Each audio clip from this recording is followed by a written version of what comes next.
When it comes to materiality, we use a two-dimensional framework. In one hand, we look at exposure, which is defined as vulnerability to ESG risks. So each company will be vulnerable to certain ESG risks, and we will discuss this in great detail later on. And on the other hand, we are looking at management.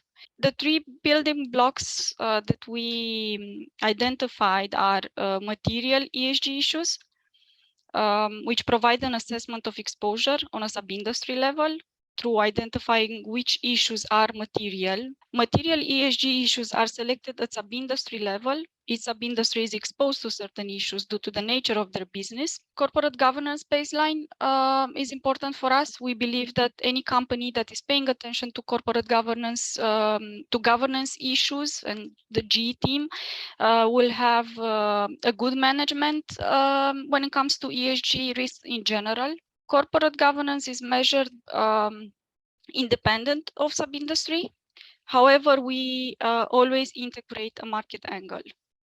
Companies' exposure can differ. Also, requirements are different from one market to another, and this is something that we are taking into account as we assess any ESG performance. The third dimension that we consider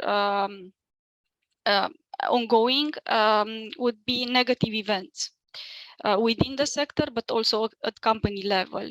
And we call them idiosyncratic ESG issues. Exposure will always differ by industry, and we are capturing this in our assessment.